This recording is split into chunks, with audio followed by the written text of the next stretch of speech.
Hey, welcome back to Favorite Things. Today we're going to do a quick video, not very sophisticated, not a lot of good editing here, but I just wanted to be real quick and get this down. I wanted to spend a little time on the differences between an automatic watch and a manual wound watch, and I wanted to use these two 1968 Omega Admiralties as an example because I have one of each. You'll see that this one is a automatic, you can see by the word on the dial there, and this is a manual wound. And so I wanted to go through 10 things that differentiate the two, things to think about or just kind of points of reference. And I hope that this video may help someone in the future who's considering what would work better for them and their lifestyle. So number one, the name automatic versus manual. Sometimes a manual wound movement is just known as mechanical, or I like to call it a manual wound. Manual, similar to a transmission of a car. Serious drivers will tell you that a manual transmission, you're more involved in the car, more involved in the process of driving, and that makes sense. And similarly with manual wound movement, you are an active participant much more than you are with an automatic movement. So the other one, number two, is a lot of people say, oh, you know, with a manual wound watch, you have to wind your watch every couple days. I don't think of it that way. I think of it as you get to wind your watch.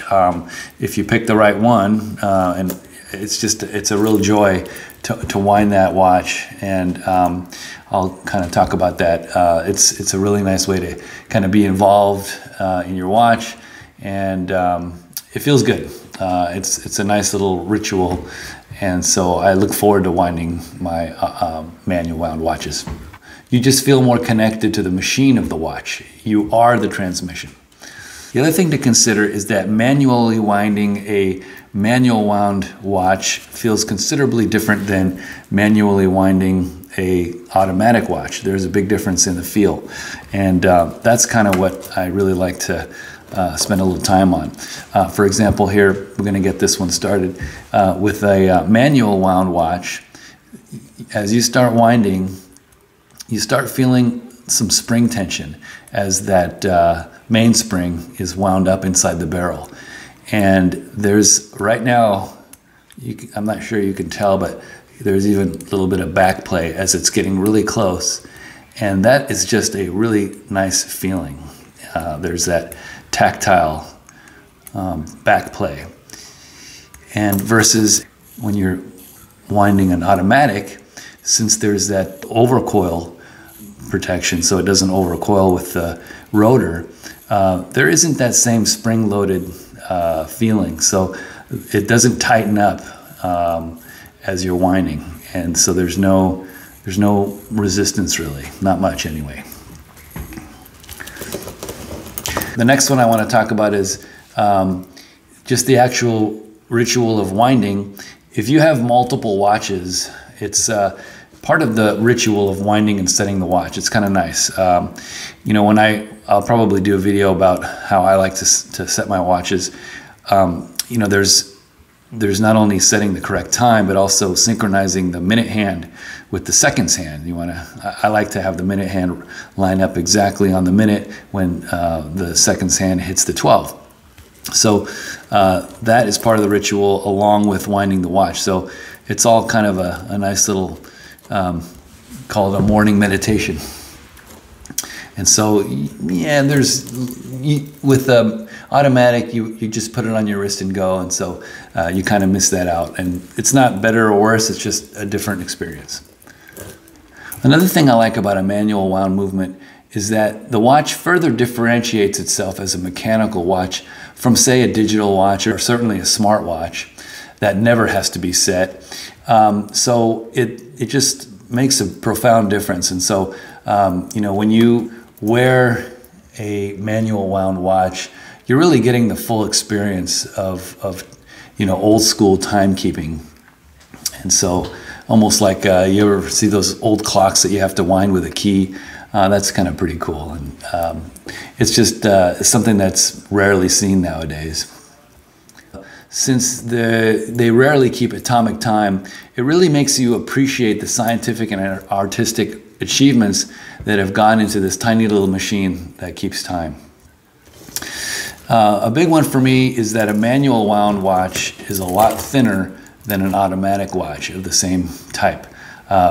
Because that rotor is missing, and also the case back, it gets to have a little flatter shape. And so you can see that there's quite a difference between the thicknesses here. And that does translate to the wrist feel. So let me put these on the wrist. So with the automatic version, there's a little bit of a space underneath the crown. Still relatively flat. This is a nice vintage model from the 60s, as I mentioned.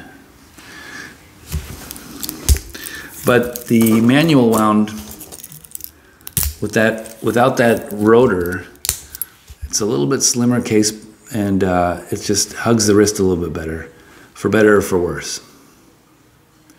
By the way, I love the acrylic crystal having this halo. I know that a lot of people love the distortion that an acrylic crystal gives you, but I like these halos that you get from different directions. Anyway, I digress. So the other thing to think about is, since they do sit differently on the wrist, it could be bad if, depending on the size of the crown and the way it's designed. So for example here, this is a pretty large crown on this Admiralty. And if I were to really flex my wrist, you can see that potentially it's going to dig into my wrist a little bit just because it's so close to the bottom of the case relative to the automatic, which has a little bit more space there. So from certain angles, I mean, I don't really notice it much.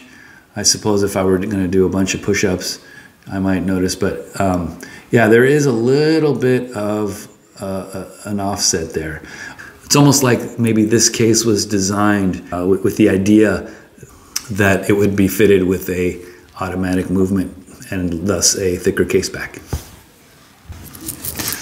Another consideration is that a manual wound movement is less expensive to service. So without the rotor and the winding, there are fewer parts, and so definitely there'll be a noticeable difference in the cost of service. Another thing to keep in mind as far as service is that with a manual wound movement, service is just simpler. So for example, if you do your own regulation, and I will show you a video of how that can be done, your manual wound movements are going to be a little bit easier to regulate because you don't have to worry about this rotor swinging into your field of view when you're trying to press that little regulation post. In general, a manual wound will also be less expensive for purchase, so cheaper overall. Although on the downside, it also might be harder to sell. Most people with a certain model, especially if they're two very similar, they'd be more interested in the automatic version than the manual wound movement. Unless you're like me and you prefer a manual wound movement. But so the last one is, again, the crown size is really a relevant part of the experience. I particularly love this wide, I think it's like a 6.5 millimeter crown on this particular model, and I just didn't get the enjoyment of winding and playing with that crown on the automatic movement as much as I did with the manual. So that really led me to prefer the manual. But on the flip side of the coin, if you have a manual winding watch that has a smaller crown, for example, this other style of Omega Geneve, this one is also nice and slender. It also has automatic versions, but this one has manual wound movement. So it is a much smaller crown and not as comfortable to wind. So there is that. It's just not as pleasurable experience as winding something like this, or a Hamilton khaki field, for example, which has an oversized crown, or a Panerai, for example. I've never had one, but I can imagine that those are pretty nice to wind as well. And what have I been wearing on my wrist? Well, just a quick preview here. I'm going to be reviewing this Laurier Falcon, This is a great little watch that I picked up. Unfortunately, it's a automatic, so I don't get to enjoy this nice oversized crown much, but if this was a manual wound movement, man, that would be so fun to give that a turn every couple days. Anyway, thanks for joining me. Have a great one. Bye-bye.